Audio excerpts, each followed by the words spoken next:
July 1st, 1863. Dawn breaks over the Pennsylvania countryside as 71,000 Confederate troops march under the command of Robert E. Lee. They're about to clash with 93,000 Union soldiers dug in on the high ground, a battle that will leave 51,000 men dead, wounded, or missing. Lee's army will shatter, marking the beginning of the end for the Confederacy. But let's change one thing. Instead of Lee's army marching to defeat, rolling over the countryside comes the physical embodiment of a death sentence, a single Abrams M1A2 SEP V3 main battle tank. A 70-ton monster from 2023 is armed with weapons that could level city blocks and armor that 1863 can't fathom, and it just crested the hill from Cashtown. So, what happens when $24 million and 160 years of military evolution crashes into America's defining moment? Well, the M1A2 Abrams is 67 tons of pure terror. It's powered by a 1,500 horsepower gas turbine engine that sounds like the screams of hell, all while barreling toward the enemy at 42 miles per hour. And it's doing so 20 years before the world would see a car hit 10 miles per hour. And let's see what the rolling apocalypse brought to the party.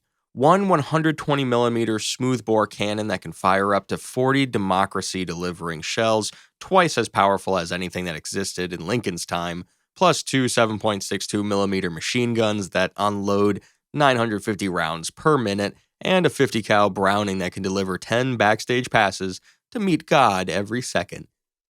All this covered in Chabum composite armor layered with steel, ceramics, and depleted uranium. For context, the most powerful cannon at Gettysburg might dent the paint job. Maybe.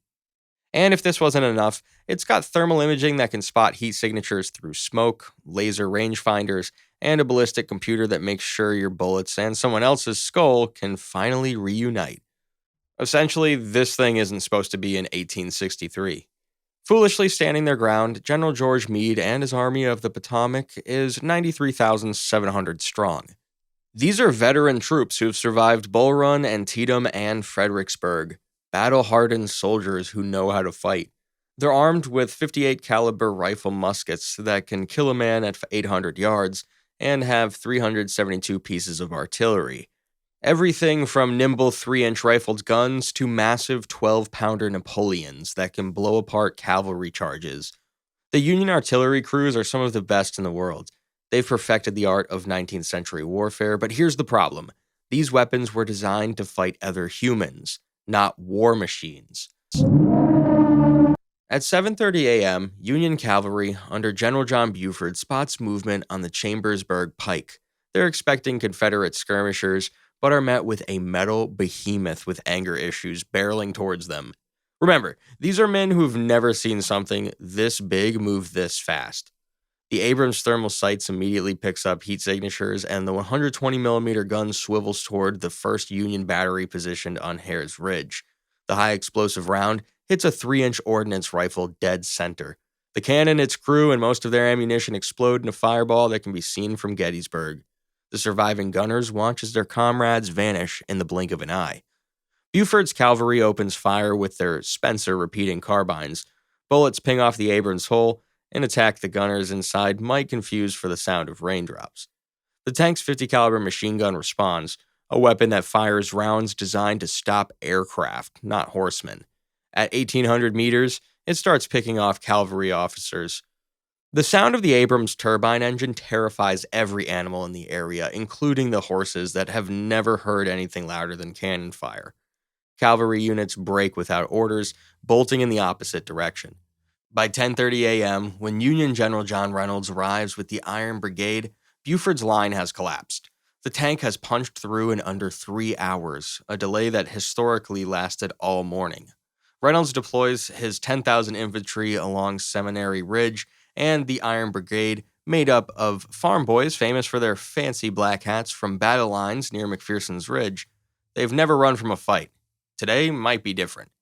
The Abrams crest the ridge, and 1,500 Union soldiers open fire in perfect volleys. The crash of masked musketry fills the air with a thick white smoke, yet through thermal sights, the tank crew sees every movement behind it. The tank loads a 120mm canister round filled with over 1,000 tungsten balls that turn the main gun into the world's biggest shotgun. At 600 meters, it fires into the center of the Iron Brigade's line, and in an instant, 50% of the force ceases to exist. Before the survivors can reload, the coaxial machine gun opens up and unleashes 950 rounds per minute. General Reynolds, trying to rally his troops amidst the chaos, makes himself a target, and a single 50 caliber round ends the career of one of the Union's best generals. Within an hour, most of the Iron Brigade has been evicted from Earth, while survivors flee through Gettysburg in panic, spreading tales of an invisible iron monster.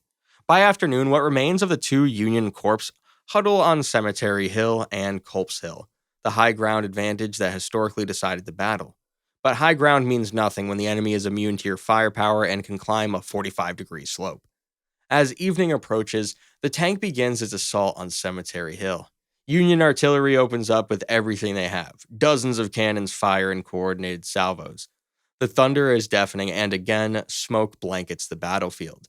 The tank returns fire with 120mm rounds that destroy artillery and their crew, and by sunset on July 1st, Cemetery Hill goes quiet.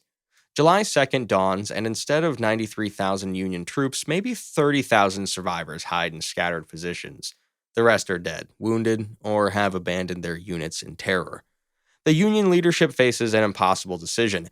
Retreat means abandoning the Pennsylvania campaign and possibly the war effort, but to fight means to face off against a god that traded 60,000 lives for a few dents. But even gods have weaknesses. The Abrams is running low on fuel and has expended over half its main gun ammunition. There's also maintenance. Modern military equipment requires constant care. The air filters are clogged with dust, the track links are showing wear, and a thrown tracker engine failure in hostile territory would be catastrophic. Still, within the 3-day time frame of Gettysburg, these limitations don't matter. The tank has accomplished what Lee's entire army couldn't: complete destruction of Union resistance in Pennsylvania. The victory at Gettysburg would send shockwaves through the Union.